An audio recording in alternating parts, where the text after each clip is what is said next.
Je vais vous dire quelques mots d'accueil, comme j'essaye de le faire depuis 3 ans. Très heureuse, bien sûr, comme présidente de la BNF, de vous accueillir pour ces 3e Assises de la littérature jeunesse, organisées par le SNE, co-organisées par la BNF à travers le Centre national pour la littérature jeunesse de la bibliothèque et avec le soutien de la SOFIA. Et je tenais à le faire en personne pour dire justement l'importance que la BNF accorde à la littérature jeunesse et à ses assises en particulier. Avec un 3e rendez-vous, je pense qu'on peut commencer justement à pouvoir parler de rendez-vous, à constater que ces assises s'inscrivent dans une belle régularité, celle sans doute dont a besoin l'ensemble des acteurs, dont ont besoin les acteurs de la littérature jeunesse, non pas qu'il s'agisse de s'isoler ou de les isoler du reste de l'édition ou du reste de la littérature. Ce serait, je crois, une erreur fatale, et quand bien même nous avons un CNLJ, et heureux d'avoir un CNLJ, nous nous évertuons, et le CNLJ avant tous autres, à insister ici sur le commun de la littérature avant de mettre l'accent sur la spécificité de ce public jeunesse, tant il est important, me semble-t-il, et ici nous le disons à chacune de ces assises, tant il est important de revendiquer justement cette hauteur de vue, cette exigence qu'impose le juste terme de littérature. Mais enfin, il reste que les professionnels qui se consacrent à ce public particulier, parce qu'il y a bien un public particulier pour la littérature jeunesse, qui recherchent aussi, il faut s'en réjouir et même s'en enorgueillir, des formes et des formats spécifiques pour la création éditoriale.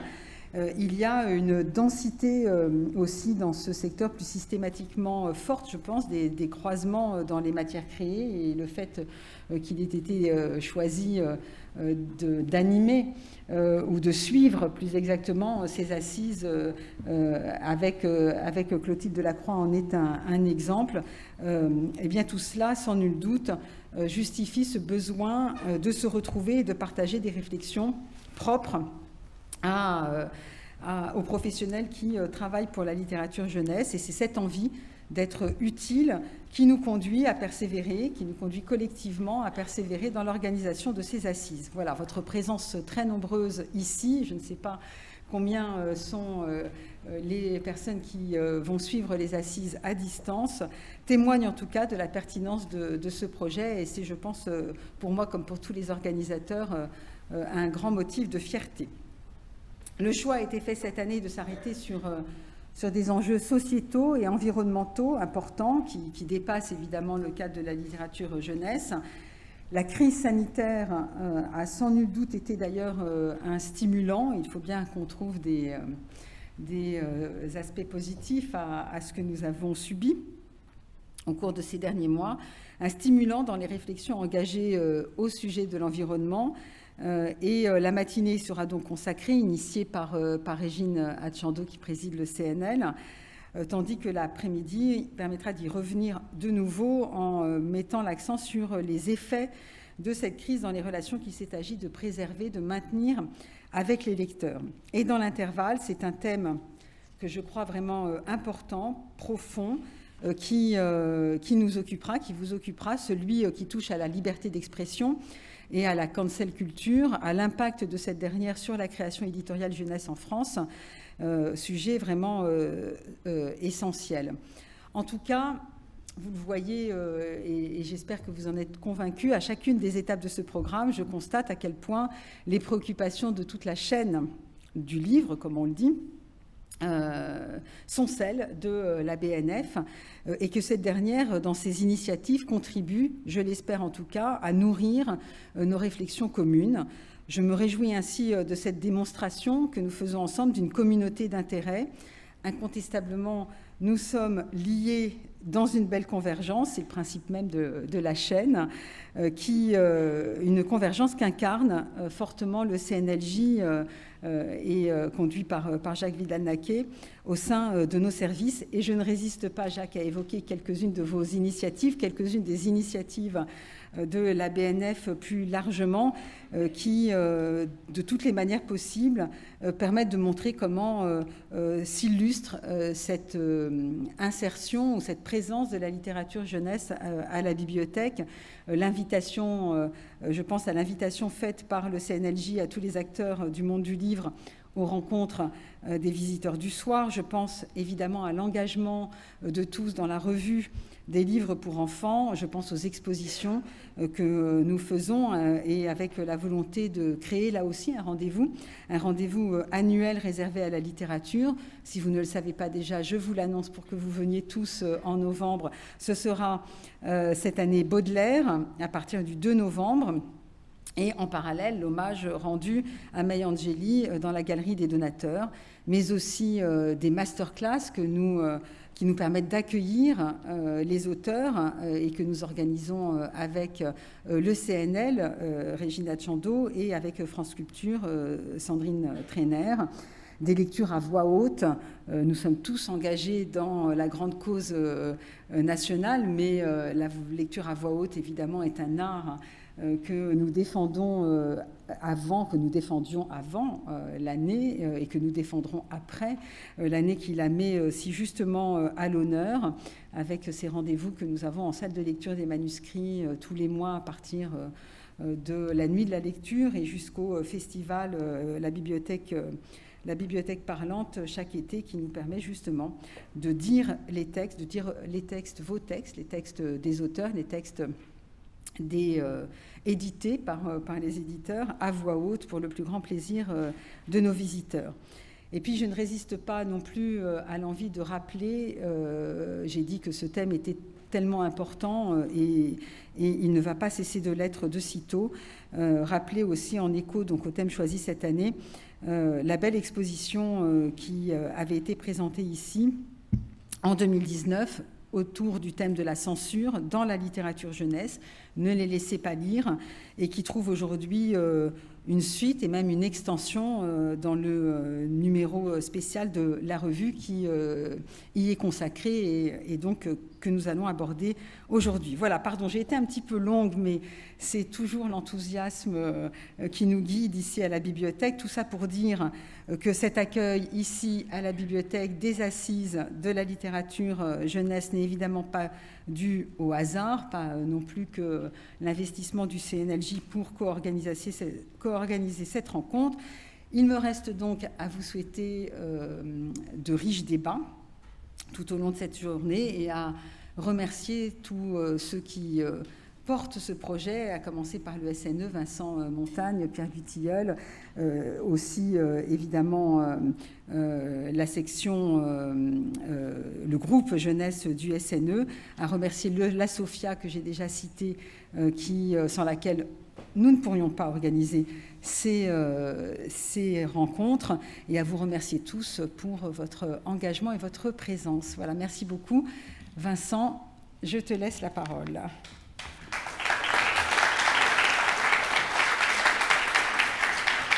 Voilà. Et je remets mon masque. Merci.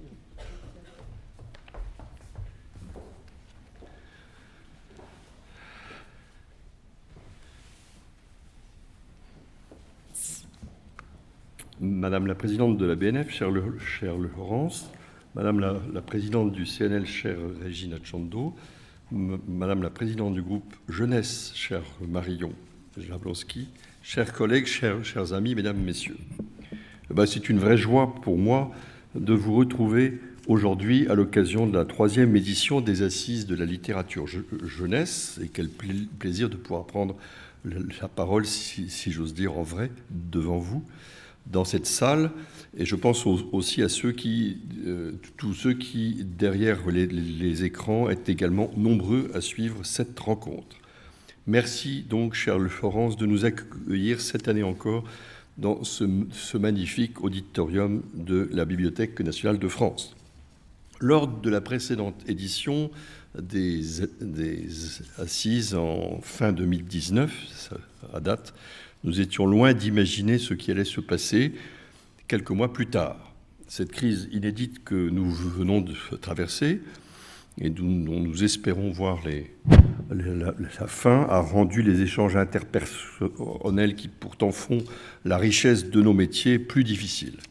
Alors plus difficile, mais pas impossible, preuve en est la formidable capacité de résistance, de résilience du secteur du livre et de l'édition, tant dans les ventes que dans la production et la création éditoriale. Une résilience rendue possible grâce à la formidable solidarité de l'ensemble des acteurs de la chaîne du livre, auteurs, éditeurs, libraires, bibliothécaires, qui tous ont agi avec la même détermination, avec le soutien des pouvoirs publics et du CNL. Une résilience rendue possible également grâce à la présence déterminée de nos lecteurs. On se souvient tous du 11 mai, le retour et les queues devant les librairies, même dans les week-ends avant la fermeture, ce sont des moments qu'on n'oubliera pas. Ces lecteurs qui, très vite, très tôt, ont manifesté leur attachement profond à leur libraire, au livre, à la lecture. Un engouement confirmé par un sondage que le SNE a commandé en décembre 2020 à l'Institut Odoxa, qui a permis de mettre en lumière qu'un tiers des Français s'est mis à lire davantage et que ce sont les plus jeunes, les moins de 25 ans, qui se sont mis à lire le plus pendant les 2 périodes de confinement, 42%, et notamment les classiques. Alors oui, nous tous, d'une manière collective, avons été portés, consciemment ou inconsciemment, par cette même conviction, celle que la lecture est essentielle. Nous le savons, dans toutes les circonstances de la vie, face à la maladie, la perte d'un proche ou l'isolement, l'ennui, face à tous ces mots MAUX dont nous avons souffert pendant cette longue période de crise, quel meilleur remède que la lecture ? Je n'ai jamais eu de chagrin qu'une heure de lecture n'ait dissipé, disait Montesquieu. Alors, porté par cette énergie du livre et de la lecture avec opiniâtreté, je rajouterais quand même porté par l'énergie du désespoir devant les librairies closes. Et nous avons négocié avec le gouvernement au plus haut niveau un plan d'urgence, puis un plan de relance qui ont permis aux plus fragiles d'entre nous de résister. Et vint ensuite, vous le savez mieux que moi, la reconnaissance de la librairie comme un commerce essentiel en février 2021, couronnant cet engagement collectif. Nous portions depuis plusieurs années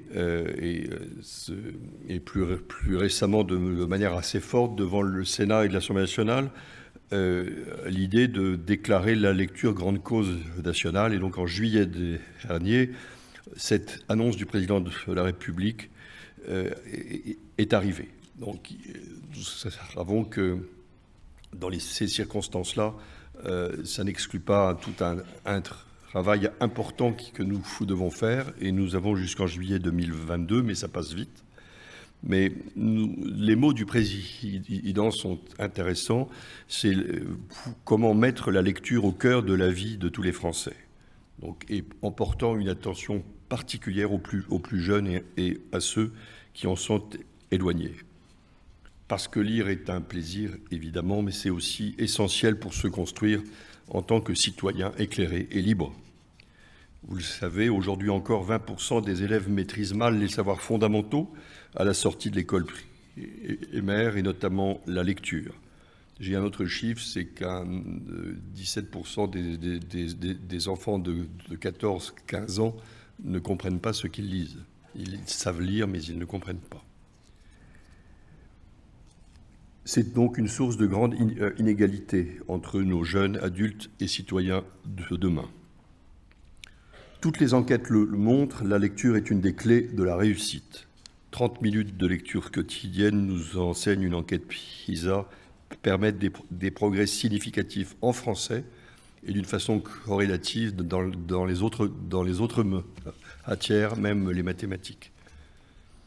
Mais au-delà de cette notion de réussite, somme toute assez subjective, un enfant qui lit est un enfant qui s'épanouit.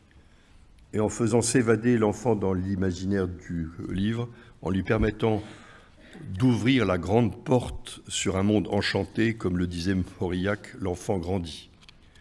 Avec les livres que nous leur lisons ou qu'ils lisent tout seuls, que ces livres soient des romans, des pop-up, des bandes dessinées, des mangas, nos enfants construisent leur propre espace intérieur, leur espace de rêve et de liberté, des livres qui leur permettent d'inventer, d'interpréter, de comprendre, de construire ou de reconstruire le monde qui les entoure. Sans oublier que la lecture de livres dès le plus jeune âge, c'est l'apprentissage du temps long, du recul, de la distance et de la réflexion. Donc former les citoyens de demain, développer en eux dès leur plus jeune âge le goût de lire, doit être une priorité, c'est en tout cas la nôtre. Et la littérature jeunesse qui nous réunit aujourd'hui joue à ce titre un rôle tout à fait déterminant. Alors, bien sûr, au-delà de son importance sociale, voire sociétale, l'édition jeunesse occupe une place majeure dans le marché du livre et de l'édition en général. Alors, quelques chiffres pour l'illustrer. Avec un chiffre d'affaires de 355 millions d'euros en 2020, le segment jeunesse constitue le 4e segment de l'édition en valeur. Dans le contexte de crise que nous avons connu, il est parvenu à se maintenir, plus 1% du chiffre d'affaires pendant cette période, malgré une baisse des ventes en volume de 5,3%, notamment des ventes d'albums d'éveil et de livres destinés à la petite enfance qui ont souffert de la fermeture des librairies et sont en baisse de 4,8% en valeur. 16 408 titres jeunesse ont été publiés en 2020. C'est quand même une baisse de 11% en nombre de titres. L'édition jeunesse est par ailleurs le fleuron de l'édition française à l'international. Avec 2716 titres cédés à des éditeurs étrangers en 2020, le secteur jeunesse est le segment leader des ventes de droits à l'étranger, notamment vers des marchés dynamiques et émergents, et particulièrement en Asie. Mais ces relatifs bons chiffres ne résument pas tout et comme souvent, ils ne reflètent que partiellement les spécificités des segments, voire des sous-segments éditoriaux. De même qu'ils ne reflètent que de façon imparfaite la réalité des différents acteurs et les problématiques qui leur sont propres. Donc ils ne doivent pas masquer les fragilités de notre secteur, ni les défis économiques, sociaux, environnementaux, sociétaux que nous devons relever. C'est tout l'intérêt de ces assises que de mettre en lumière les enjeux qui sous-tendent une ou des réalités économiques de l'édition jeunesse. Ces assises seront ainsi une occasion privilégiée de revenir sur la crise que nous venons de traverser, de faire le bilan de ce qui nous a manqué durant les confinements, mais également ce qui a été notre force. Pas pour nous appesantir sur le passé, mais au contraire pour aller de l'avant et partager une réflexion collective avec des représentants de tous les acteurs de la chaîne du livre, des éditeurs et des auteurs bien sûr, des libraires, des bibliothécaires et des organisateurs de salons et de rassemblements. Donc une réflexion collective autour d'une question centrale, comment favoriser une édition jeunesse respectueuse des équilibres sociaux et environnementaux. La question de l'écologie du livre de jeunesse sera donc abordée depuis sa fabrication jusqu'à sa commercialisation. La question de la liberté de création à travers le phénomène inquiétant né aux États-Unis de cancel culture fera également l'objet d'une table ronde. Et si ce mouvement semble au moins pour l'instant éloigné de la France, il est important de s'interroger collectivement sur la résonance qu'il peut avoir en particulier sur l'édition jeunesse. Et bien sûr, la question de la proximité avec les lecteurs, une relation physique, directe, mise à mal pendant de longs mois, mais une relation qui a dû être réinventée et qui dessine peut-être des contours nouveaux qu'il faut explorer. Réponse cet après-midi. Je voudrais remercier tout particulièrement Marion Jablonski, qui a pris la présidence du groupe des éditeurs jeunesse du SNE, succédant à Thierry Magnier, présent évidemment aujourd'hui et créateur et fondateur de ces assises avec le syndicat.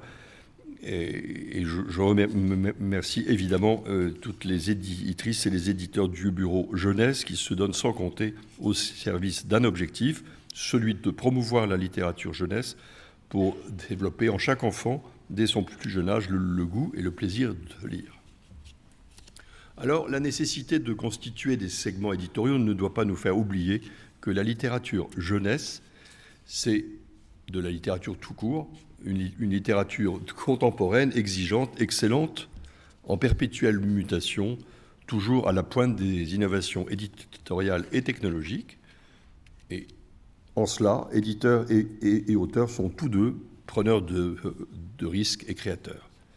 Mieux le faire savoir, rappeler combien la littérature jeunesse compte dans l'univers du livre et de la lecture, ouvrir, nourrir ce débat, ce sont les ambitions que portent les assises de la littérature jeunesse, édition après édition.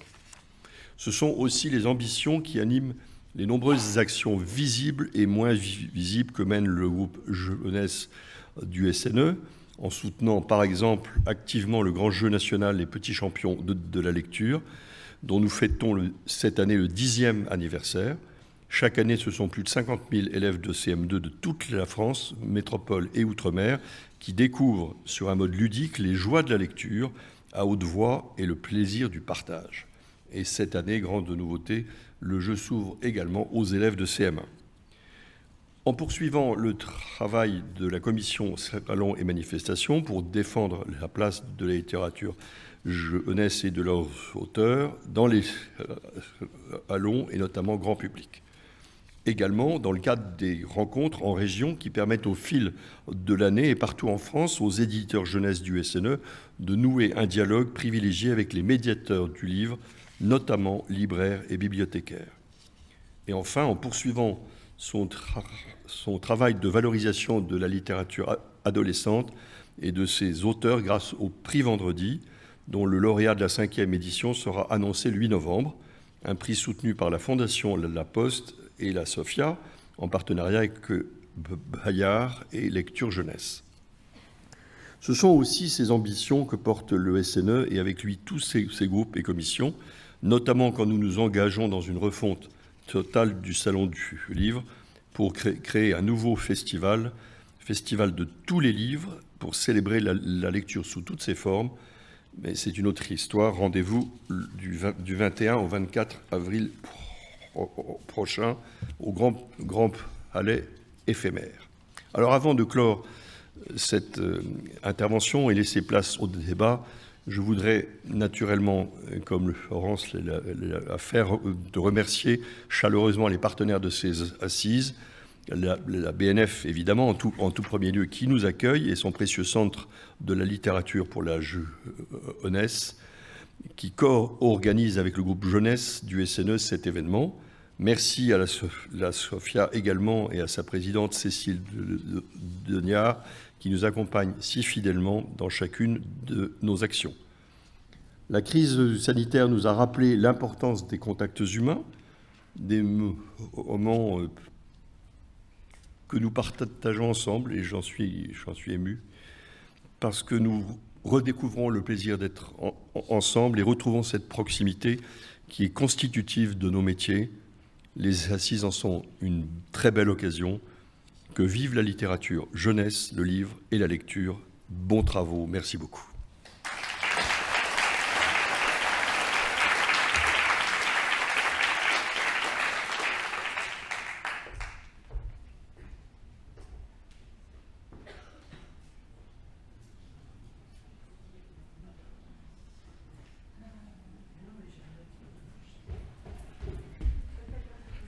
En fait, bonjour à tous. Je n'avais rien d'autre à dire que je voulais que Régine vienne parler maintenant. C'est un peu ridicule de venir juste dire ça, mais c'est pas grave.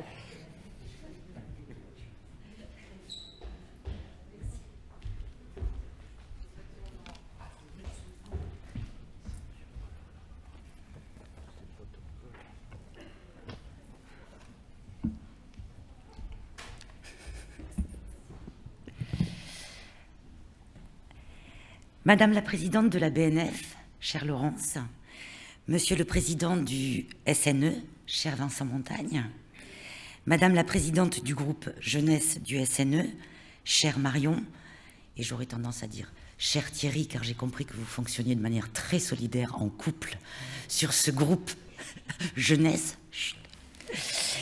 Je suis heureuse de l'occasion qui m'est donnée aujourd'hui d'intervenir dans ces assises de la littérature jeunesse, car le CNL soutient l'ensemble de la filière du livre, comme vous le savez, mais porte une attention particulière au secteur de la jeunesse, qui est le 3e secteur aidé, après celui du roman et de la bande dessinée. Comme vous le savez, j'ai souhaité que l'élargissement du lectorat, et en particulier celui des jeunes, soit au cœur du projet du CNL, en relation avec le ministère de la Culture.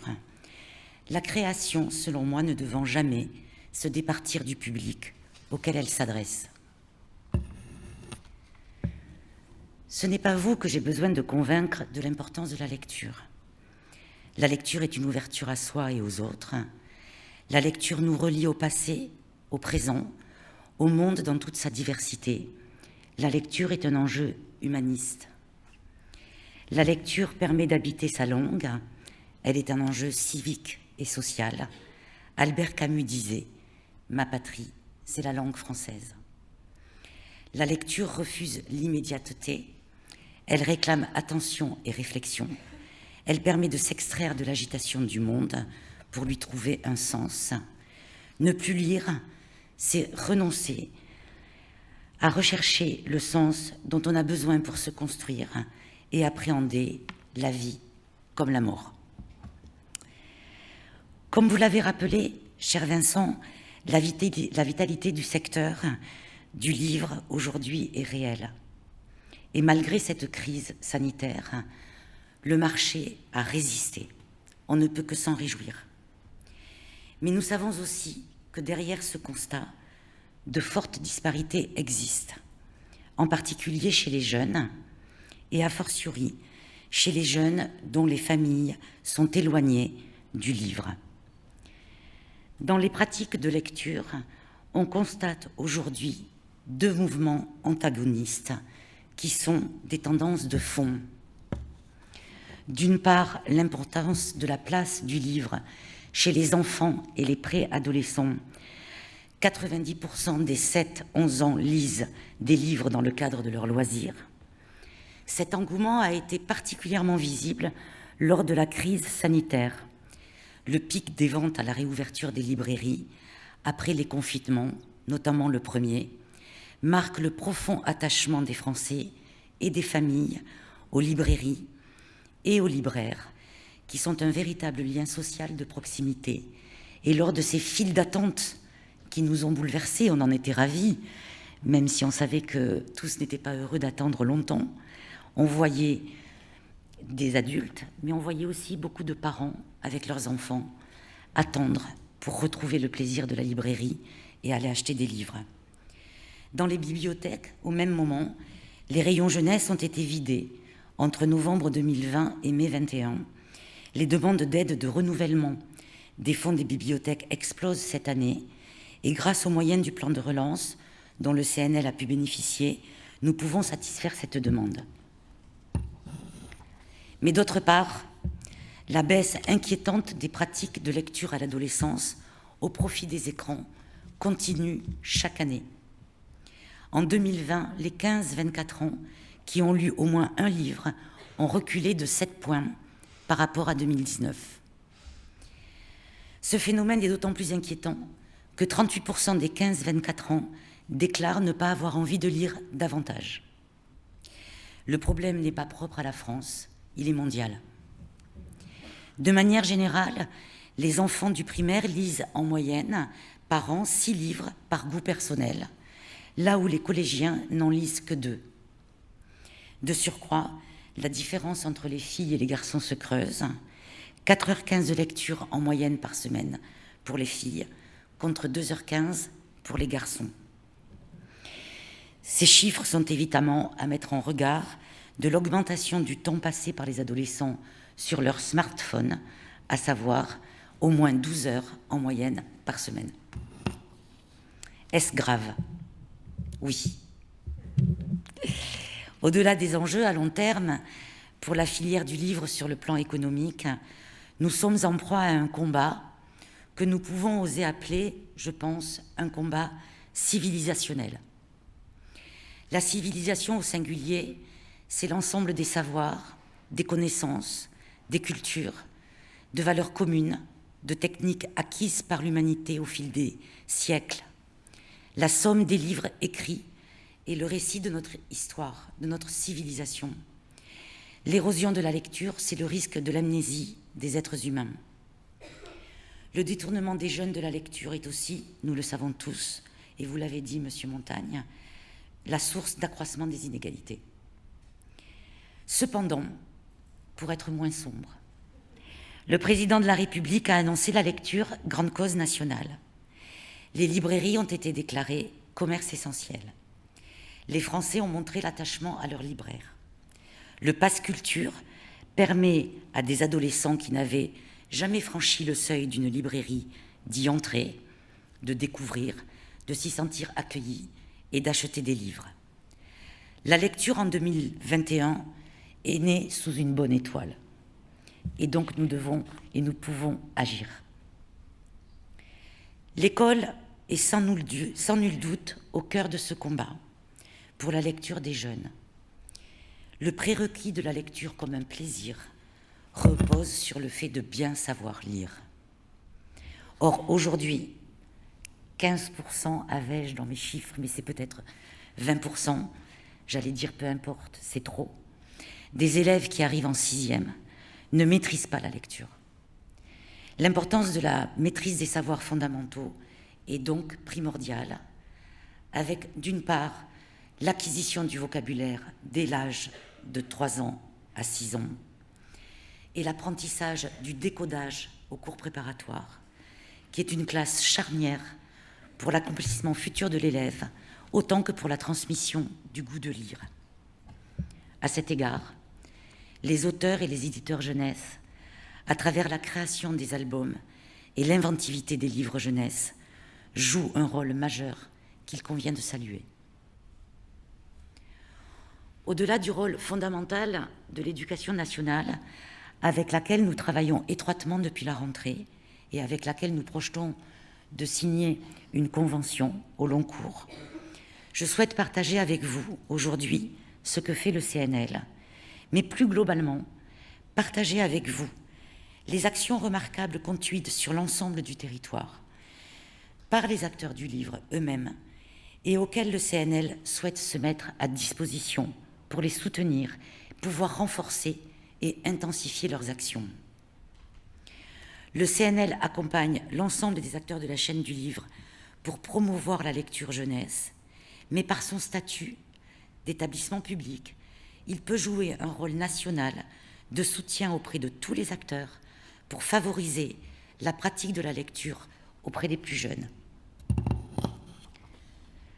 Dans le domaine de la jeunesse, le CNL contribue aujourd'hui à hauteur de 2 millions d'euros sur ces dispositifs courants à destination des auteurs, des éditeurs et des librairies, mais aussi des manifestations littéraires, au premier rang desquelles le Salon du livre de Montreuil, la Fête du livre de Saint-Paul-Trois-Châteaux, Lire sur la vague, ou encore le Festival de Bron, et beaucoup d'autres encore. Par ailleurs, dans le cadre du plan d'urgence et de relance que vous avez tous contribué à défendre auprès du gouvernement, le CNL a consacré 1,2 million d'euros aux auteurs et aux éditeurs jeunesse, auxquels s'ajoutent les actions de médiation et d'acquisition d'ouvrages dédiés au rayon jeunesse des bibliothèques pour 10 millions d'euros sur 2021 et 2022. Ce que le CNL doit faire à partir de maintenant, avec vous et surtout à votre service, compte tenu de ce qu'on pourrait appeler l'urgence de lire, c'est profiter de cette année de lecture dans le cadre de la grande cause pour démultiplier les rencontres des auteurs avec la jeunesse dans un cadre souple et adapté.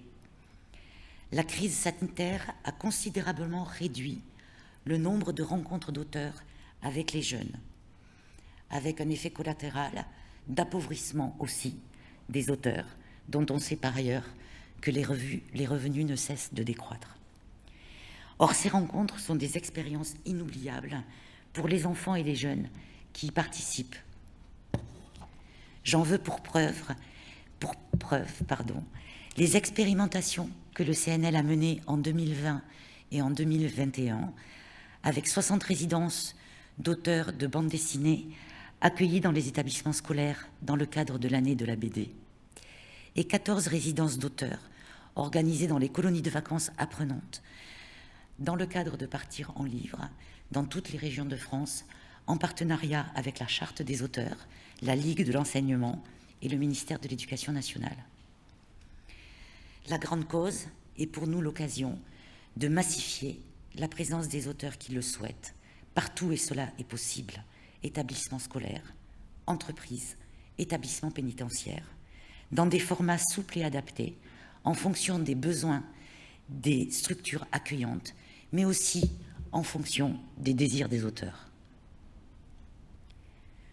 Nous souhaitons aussi, dans le cadre de cette année particulière, et bien sûr cela ne s'arrêtera pas à cette seule année, intensifier la lecture à voix haute. Comme les études scientifiques le montrent, on comprend mieux un texte quand on le lit à voix haute. On s'y implique davantage. On se l'approprie. C'est ce qu'a très bien montré Grégoire Borst, professeur de psychologie du développement et de neurosciences cognitives de l'éducation et directeur du laboratoire de psychologie du développement et de l'éducation de l'enfant, lors de sa conférence Lecture à voix haute et cerveau, mardi dernier, pour les très joyeux 10 ans des petits champions de la lecture à la Maison de la Poésie. Il a montré le rôle clé de la conscience phonologique, c'est-à-dire le rôle de la perception auditive dans la compréhension d'un texte. Plus encore, la lecture à voix haute constitue aussi un moment de partage, de transmission. Elle participe de la confiance en soi. D'où l'importance des petits champions de la lecture pour le primaire et cette ouverture à la classe des CM1 qui va démarrer dès cette année. À cet égard, le travail du SNE et de Magali Fourmentreau est exceptionnel. D'ailleurs, je sais que nous entendrons tout à l'heure un texte lu par le petit Wayne, que j'ai déjà eu l'occasion d'écouter et dont j'ai pu constater le talent et le plaisir. Pour le collège et le lycée, je souhaite saluer l'initiative de François Bunel et son concours Si on lisait à voix haute, organisé avec l'Éducation nationale pour les collégiens et les lycéens. Ces deux événements, qui réunissent près de 200 000 enfants et adolescents, doivent être accompagnés davantage pour atteindre encore plus d'écoliers, de collégiens et de lycéens, et nous travaillons à y apporter notre soutien pour l'organisation de finales régionales en présentiel, en chair et en os, afin d'irriguer l'ensemble des territoires et des provinces français. Le rôle des libraires. Comme vous le savez, nous prêtons une grande importance aux librairies en général et aux librairies jeunesse en particulier. Notre rôle est de les soutenir, car leur modèle économique reste souvent plus exposé et très dépendant des ventes aux collectivités, qui représentent parfois jusqu'à 50% de leur chiffre d'affaires.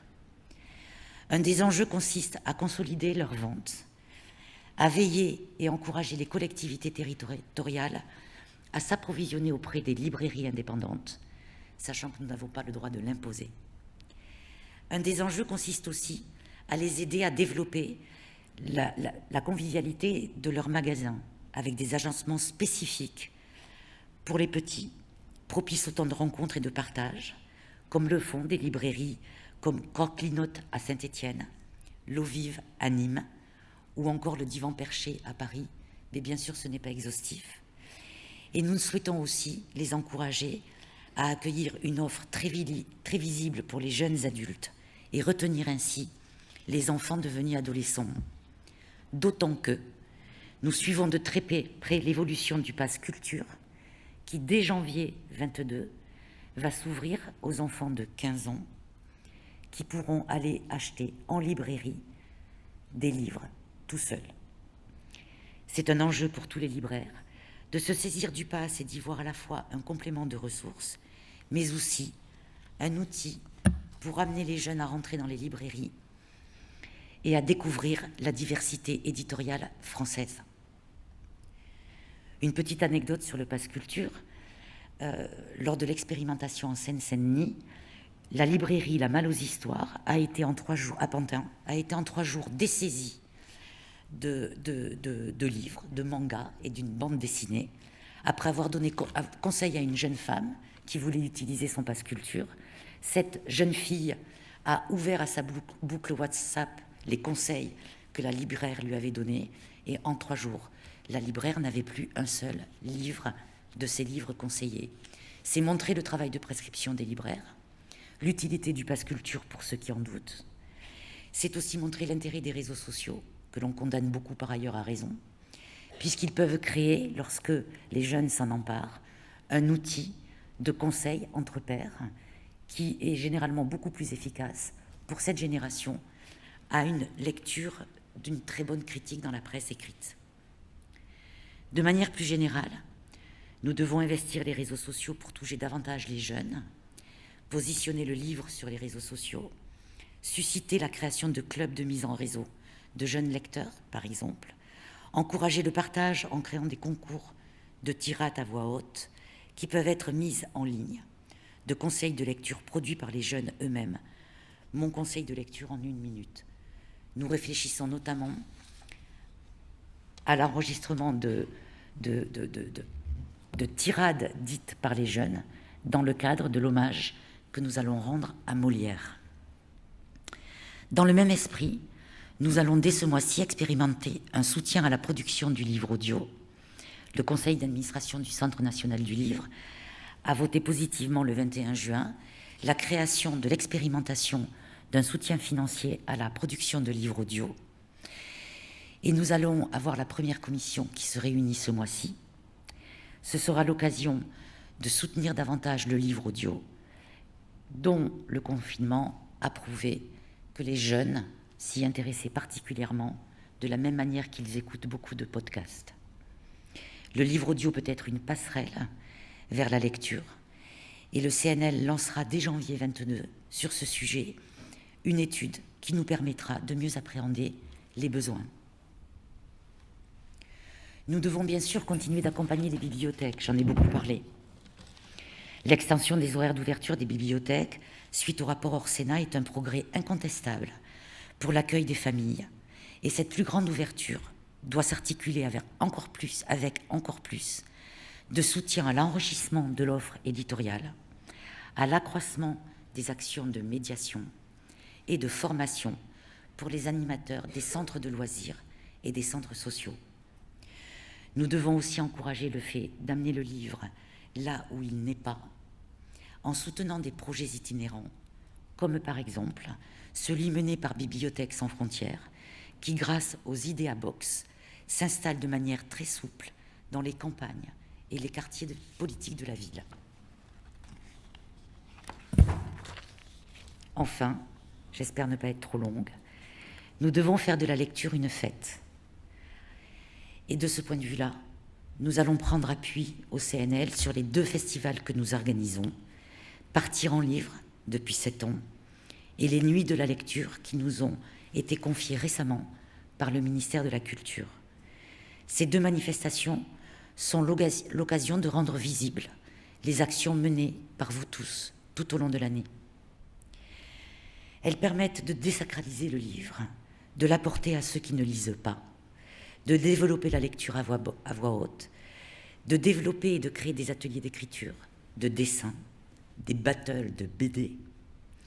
Le thème des Nuits de la lecture en 22 sera l'amour, et celui de Partir en livre en juillet 22 sera l'amitié. En conclusion, bien que la tâche soit immense, il n'y a pas de fatalisme.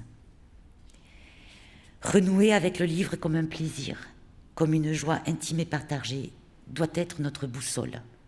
Il sera la nôtre, à votre service. Nous pouvons tous être fiers de participer à ce défi.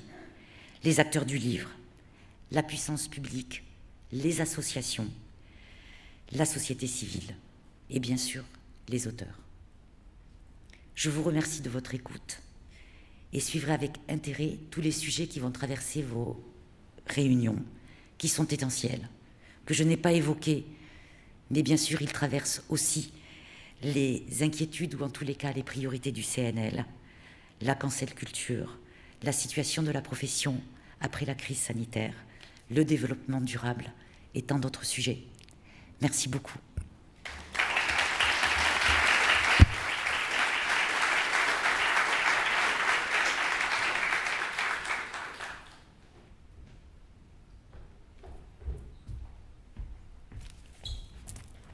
Et bonjour, on va retirer ça. Bon, c'est très difficile de passer après tous ces discours intéressants, mais je vais peut-être redire un peu les mêmes choses, peut-être à ma façon, mais je vais les redire quand même parce que c'est important. Merci mesdames les présidentes, merci monsieur le président, merci à vous tous surtout d'être là. On m'annonce dans mon oreillette qu'on est plus de 600, 614 je crois, en ligne et en présentiel, donc c'est quand même très important. Et pour ouvrir ces 3e assises de la littérature jeunesse qui, vous le savez, me tient énormément à cœur, c'est le plaisir de se retrouver pour de vrai. Se retrouver pour de vrai comme des gens essentiels. Et ça, il n'y a rien de plus plaisant qu'aujourd'hui de vivre ça. Année anniversaire de la loi Langue, chère à notre profession, 40 ans déjà, et plus que jamais, nous la soutenons. C'est aussi l'année de la grande cause, la lecture, grande cause nationale. Personnellement, ça fait 30 ans que c'est ma priorité, c'est ma cause, et je pense que c'est la vôtre aussi. Notre priorité à tous ici, c'est effectivement la lecture.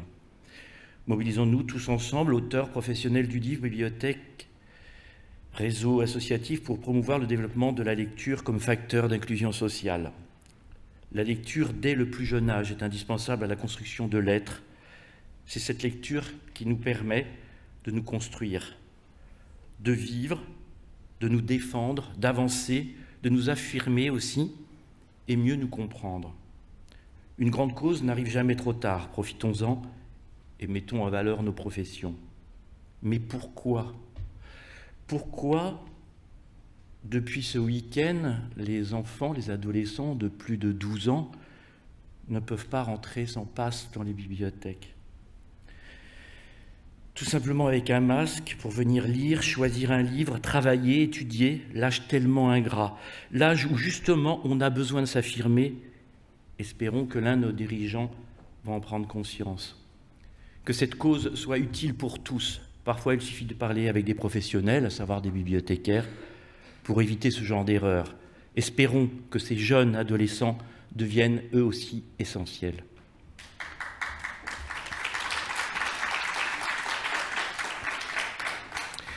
Je tiens à remercier le bureau du groupe jeunesse au sein du syndicat national de l'édition et sa présidente Marion Jablonski, et particulièrement notre chargée de mission Tiffaine Duchenois pour leur travail accompli. Pendant cette période étrange et difficile, on s'est rencontrés plein de fois. Nous avons sans relâche continué à travailler sur nos dossiers, entre autres la préparation de ces assises. Et c'était pas évident, on s'était dit c'est tous les 2 ans, mais l'an dernier, je dois vous avouer qu'on était un petit peu dans la perspective de peut-être repousser d'1 an, mais tout va bien, vous êtes ici. Donc on travaille sur tous les dossiers. Bon, évidemment, vous avez entendu déjà parler le prix Vendredi, qui aujourd'hui grandit et devient un prix incontournable, dont la première sélection a été annoncée le 6 septembre, que vous pouvez retrouver d'ailleurs dans un livret qui va être distribué dans toutes les librairies pour promouvoir les 10 auteurs choisis. C'est la 5e édition de ce prix et il tient bon. Soutenu par la Fondation de la Poste, par la SOFIA et maintenant Lecture Jeunesse, qui animera des rencontres avec les auteurs sélectionnés. Le prix sera dévoilé, comme on vous l'a dit tout à l'heure, le lundi 8 novembre vers 13h. Ça dépendra de la durée du déjeuner. Ce prix, je vous rappelle que ce prix met en valeur tous nos auteurs en littérature ado, français et contemporain. Ensuite, évidemment, les petits champions de la lecture qui nous tient énormément à cœur. 60 000 élèves ont participé cette année à cette magnifique réussite du championnat. Une petite nouveauté, on vous l'a dit tout à l'heure, effectivement, les CM1, en plus des CM2, participeront à ce jeu soutenu, je vous le rappelle, par le ministère de la Culture et le ministère de l'Éducation nationale. Nous poursuivons notre travail d'échange avec le ministère de l'Éducation nationale pour promouvoir la littérature jeunesse, oui, parce que la littérature contemporaine est bien vivante et n'exclut ni Flaubert, ni les fables de La Fontaine, mais elle doit être bien présente dans les programmes. Nous entretenons une relation régulière avec toutes les institutions publiques et associations CNL, BNF, BIEF, la Charte des auteurs, etc. Nous travaillons en concertation permanente avec les salons comme Montreuil, indispensable au rayonnement de la littérature jeunesse, et avec beaucoup d'autres salons en région. Nous travaillons pour que nos livres existent sur les radios et télévisions du service public. Des services publics qui sont là pour produire des programmes, créer des émissions culturelles et de divertissement, mais pas forcément pour se substituer aux éditeurs à travers les produits dérivés, de plus en plus importants en oubliant souvent notre production. Voilà, chaque jour, notre équipe se pose des questions. C'est un échange permanent pour toute cette littérature, pour qu'elle soit bien présente. Bien que des sujets sont encore à explorer, on pourrait dire, j'ai appris récemment que, quid par exemple des 850 millions de chiffres d'affaires cette année de la vente du livre d'occasion, cette somme gigantesque dont aucun centime ne revient ni à l'éditeur ni à l'auteur, je vous le rappelle. On prendrait juste 10%, 85 millions. Qu'est-ce qu'on ferait du bien à cette littérature ? On pourrait parler aussi de l'auto-édition, c'est des sujets qu'on abordera, et puis quid aussi de notre position face aux autodafés dans certains pays. Les deux premières éditions des Assises de la littérature jeunesse ont réuni à chaque fois plus de 400 professionnels, éditeurs, auteurs, libraires, bibliothécaires, organisateurs de salons, étudiants. Nous avions commencé il y a maintenant 6 ans, avec un thème sur les relations entre tous les partenaires de la chaîne du livre pour expliquer d'une façon pédagogique comment avancer, discuter. 6 ans plus tard, les choses avancent. Les discussions sont plus apaisées, enfin moi je trouve, plus simples, et nous sommes toujours dans des échanges riches et fructueux. Les deuxièmes assises étaient sur la connaissance et la reconnaissance de cette littérature. Et là, je dois dire que ce n'est pas gagné du tout. Mais nous y travaillons encore et toujours. Bien des sujets restent encore à explorer, nous en sommes conscients et nous avons besoin plus que jamais d'être solidaires pour ce combat. C'est un lieu vivant et riche, beaucoup de nouveaux auteurs, beaucoup de nouvelles maisons, nouvelles éditions, beaucoup de librairies aujourd'hui s'ouvrent. C'est pour cette raison que nous devons ensemble bâtir des ponts et casser les murs. Oui, c'est ça qu'il faut faire, contrairement à ce qui se passe dans le monde, construire des ponts. Cette 3e édition, organisée en partenariat avec la BNF, Centre national de la littérature pour la jeunesse, merci à Jacques Vidal-Naquet et toute son équipe qui nous ont beaucoup apporté dans cette réflexion, en collaboration aussi, et le soutien surtout de la SOFIA, et l'occasion d'un partage d'expériences autour d'une problématique commune. Comment favoriser une édition jeunesse plus que jamais respectueuse des équilibres sociétaux et environnementaux ? Vous êtes aujourd'hui plus de 682 en présentiel ou en ligne. La matinée sera l'occasion de revenir sur les solidarités qui se sont tissées dans la chaîne du livre en réaction à la crise sanitaire et d'abord la question environnementale dans les domaines de la production et de la distribution. L'après-midi sera ouverte par une conférence sur la liberté d'expression et une table ronde réagira à la résonance de la cancel culture sur la création éditoriale jeunesse en France. Et là aussi, il y a des choses à dire. Enfin, la journée s'achèvera sur les initiatives développées depuis plus d'1 an pour maintenir le lien avec les lecteurs pendant la pandémie. Merci à tous les intervenants qui vont passer toute cette journée avec vous. Il faut dire que il y a beaucoup de travail, ils se sont bien réunis pour que vous apportez le maximum de renseignements, de réflexions. Et donc je vous souhaite maintenant une excellente journée, riche en échanges, en discussions, en tout, quoi. Et vive la littérature jeunesse. Merci.